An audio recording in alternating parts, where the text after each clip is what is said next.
Welcome back everyone. In today's video, I'm going to talk about how to take your miter saw, specifically a sliding compound miter saw, and turn it into a radial arm saw. Now, if you took woodshop in high school, you might remember the radial arm saw. At least when I was in high school, there were no such things as crosscut sleds that we used. We always used the radial arm saw. Well, nowadays, a lot of woodworkers seem to like their crosscut sleds. I personally do not love crosscut sleds. I do have one, but I don't use it an awful lot. I've been more and more interested in enhancing my miter saw so that I can do better crosscuts on that. Let's start off by taking a look at my miter saw, and I'll point out a few features that you'll need to make this work. This is my Makita 10-inch sliding compound miter saw. Something comparable might be a DeWalt version of this. If you don't have a Makita compound sliding miter saw, the placement of this feature might be a little different. Most of the brands, even some of the cheaper brands, will have this. If you look on the side of your miter saw, most typically it'll be on the left side. You'll notice two things. You'll notice there's a tab here that doesn't seem to be doing much. And then you'll also notice that there is a screw above it. Okay, this is a long screw and it's got a toggle handle on it. So it's easy to screw and unscrew by hand. The user manual that I remember, it may be in there somewhere, but for sure it's in the diagram and it's called out in the diagram of the entire saw, but nobody really reads that. At least I don't typically look at it too much, and I usually do an overview of the features and then I get down to work. What you'll notice is that when you push the saw down, as if to cut it, you'll notice that the screw goes into the hole and the saw plunges to full depth. Let's say, for example, I want to cut a dado into a piece of wood. All I need to do is flip this tab out, and now what you'll see happen is the screw no longer goes through the hole. The depth now is restricted by how far out the screw is. So if I now adjust the screw, I can also adjust the depth that my saw blade will go down. And now my saw only goes down halfway. If I adjust the screw again,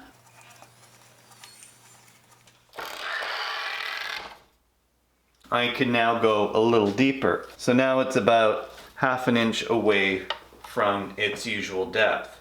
Unlike a radial arm saw, the sliding compound miter saw only goes back to a little less than halfway through the blade. The peak of the blade does not quite reach the back.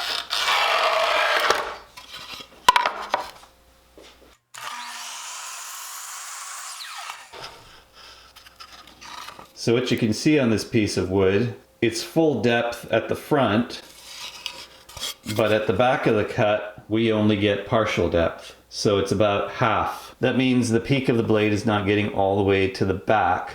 We want that radial arm saw action. We want the depth to be consistent all the way through. And this is why I suspect many people don't use this feature. But there is a simple jig that you can make that will fix this. I've got a sacrificial fence on the back of my miter saw. It used to be a zero clearance fence, but I kind of screwed up and did some angle cuts on it, so it's not quite zero clearance anymore. But I still leave it in there because I sometimes like to mount things into it. I typically want to keep the boards from going all the way back because I get a better cut if the boards are closer to the middle. So I do recommend that you make one. All you need is some scrap plywood. I've already got a piece cut. This is 1.5 inches. You might want to go as far as 2 inches, but 1.5 inches should get you where you need to be in terms of keeping your workpiece away from the back. You'll need an L bracket. I would recommend using 2 of them. Today I can only find 1 in my shop, so I'm going to go with 1. If you use this type of jig, I recommend putting 1 on either side of your blade.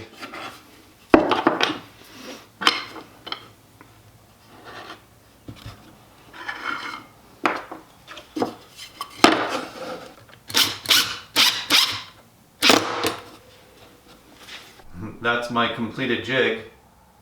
Simple as that. Now we just take this over to the miter saw, place it at the back, So now this is fixed on there and it's not going anywhere. It's not gonna slide around on me. Like I said, you could put another bracket on this side and that'll be even more secure. But for today and for this demo, one bracket will do the trick. Now with the same piece of scrap wood, I'm going to make another cut.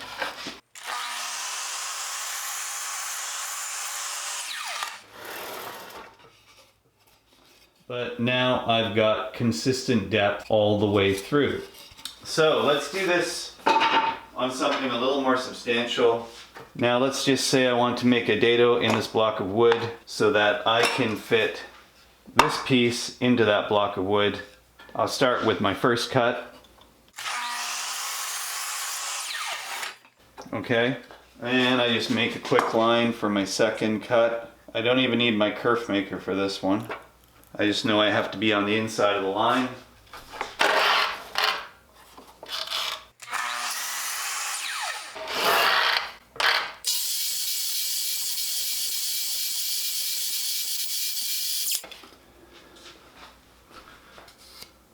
And just like that, I've got my dado cut. Now let's see how this fits.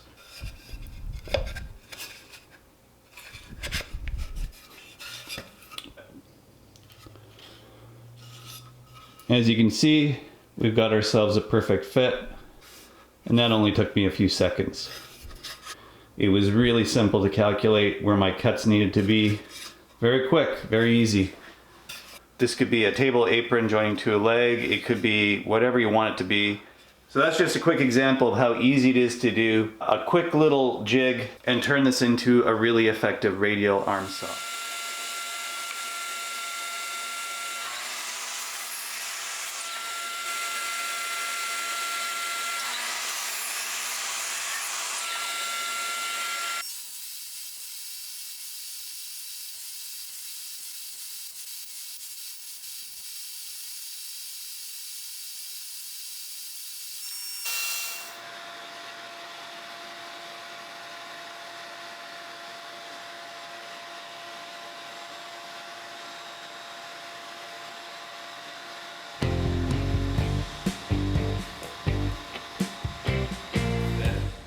You get a perfect fit, perfect dado. You get a much better quality dado, in my opinion, using this method than you do on your table saw, and it's a lot less setup and a lot less hassle. The less you have to use your table saw to make cuts like that, the less risk you add to your woodworking environment. When you look at your wood shop and you organize your tools by the certain jobs that you need to do, for example, if you're breaking down a sheet of plywood, don't try to do it on the table saw. Always use a circular saw or a track saw to do that job. And the same goes for crosscuts and for dados that run the width of the board. You want to do it the safest way possible, and in my opinion, this is definitely the best way to go. Well, that concludes using your sliding compound miter saw as a radial arm saw. I want to thank everybody who has donated to this channel, either through Patreon or through my donation page. Your donations are what help this channel keep going, and I thank you. If you want to donate to this channel, head on over to my donation page right over here. Please remember to like, share, and subscribe if you haven't done so already. There are a couple more videos on this side you can watch. Until next time, thanks for watching and have a great day.